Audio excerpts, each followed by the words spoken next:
रमजान ईद निमित्त धुळ्यातल्या मुस्लिम बांधवांनी एकत्र येत सामूहिक नमाज पठण केले आहे.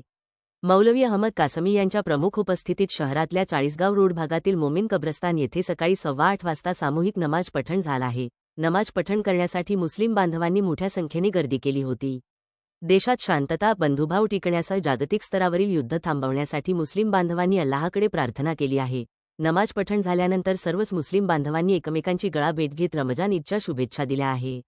मुस्लिम धर्मात अत्यंत पवित्र मानला जाणारा रमजान हा महिना असतो. यात महिनाभरात मुस्लिम बांधव आपल्या कुटुंबासह रोजे ठेवतात. आज महिन्याची 30 दिवस पूर्ण झाल्याने रमजान ईदनिमित्त सर्व मुस्लिम बांधवांनी एकत्र येत सामूहिक नमाज पठण केली आहे. यावेळी देशासह जागतिक स्तरावर शांततेसाठी मुस्लिम बांधवांनी प्रार्थना केली आहे. आज रमज़ान ईद का दिन है। ये बहुत ही मुबारक और पवित्र दिन रहता है।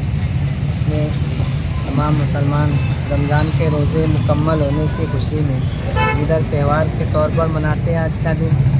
लेकिन इस दिन मुसलमान सिर्फ मुसलमानों ही तो नहीं बल्कि देश के हर वासियों को अपनी खुशी में शामिल करते हैं। हर एक देश के हर एक वासी को इस दिन की मुबारकबाद पेश करते हैं। देश के लिए भी नेक तमन्नाएँ और नेक दुआएं करते हैं। देश के अमन व सलामती और हिफाजत की, भाईचारे की हिफाजत की, और यही दुआ करते हैं इस दिन कि अल्लाह ताला हमारे देश को, हमारे मुल्क को हमेशा अमन सलामती का गहवारा रखें और इस देश में बसने वाले जितने भी नागरिक हैं, हिंदू, मुस्लिम, सिख, ईसाई, सब मिलजुल कर रहें। इसी में हमारे देश की बका है, इसी में हमारे देश का तहफ़्फ़ुज़ है और इसी में हमारे देश की शान भी है। इसलिए यही दिन सिर्फ ईद का ही दिन नहीं, मुसलमान हर दिन जब भी मस्जिद में नमाज़ पढ़ने के लिए आते हैं, अपनी दुआ में तमाम दुआओं के साथ साथ एक दुआ ये भी मांगते हैं मुल्कों की हिफाजत के लिए, मुल्क की बका के लिए। और मस्जिदों से भी यही पैगाम दिया जाता है कि मुल्क के रहने वाले हर एक नागरिक से मिलजुल कर रहे, प्यार मोहब्बत से रहे, भाईचारे से रहे और किसी के साथ किसी भी तरह का धर्म का और जाति का कोई भेदभाव न रखे।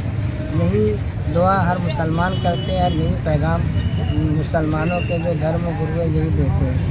किसी से लड़ाई झगड़ा नहीं। और तराना भी यही गाया जाता है, सारे जहाँ से अच्छा हिंदोस्तां हमारा, हम बुलबुलें हैं इसकी ये गुलसिता हमारा। मज़हब नहीं सिखाता आपस में बैर रखना, हिंदी है हम वतन है हिंदोस्तां हमारा। तमाम देश के दूसरे लोगों से भी, दूसरे धर्म के लोगों से भी यही कहें कि हम धर्म से उठकर इस देश की जो भाईचारा है, इत्तेहाद और इत्तेफाक है, उसको बाकी रखने की कोशिश करें। त्यौहार जो आते हैं, त्यौहारों के नाम पर भी किसी भी तरीके से आपस में किसी से कोई टकराए नहीं, हर एक से मिले जुले, हर एक को दे त्यौहार की मुबारकबाद देवे, हर एक का मुँह मीठा करे, शिरनी खिलाए, मिठाई खिलाए। दूसरे धर्म के लोगों को भी हम यही कहें कि त्यौहार को किसी भी तरीके से मुल्क में नफरत फैलाने का जरिया नहीं बना।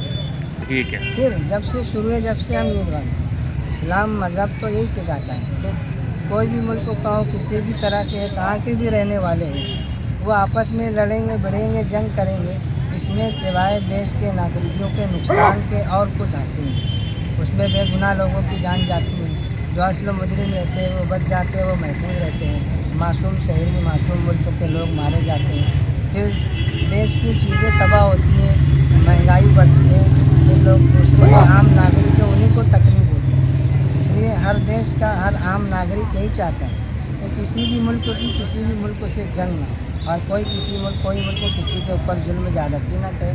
हर एक मुल्क को अपने अपने हिसाब से जी रहा है और अपने अपने हिसाब से अपने मुल्क को चला रहा है। उसमें किसी को अमल दखल नहीं करना चाहिए। हर एक को चैन सुकून के साथ रहने देना चाहिए और वहाँ के नागरिकों को सुकून और शांति पहुँचाना चाहिए। इस्लाम देश भी यही कहता है, अल्लाह भी यही कहता है, मोहम्मद सल्लल्लाहु अलैहि वसल्लम भी यही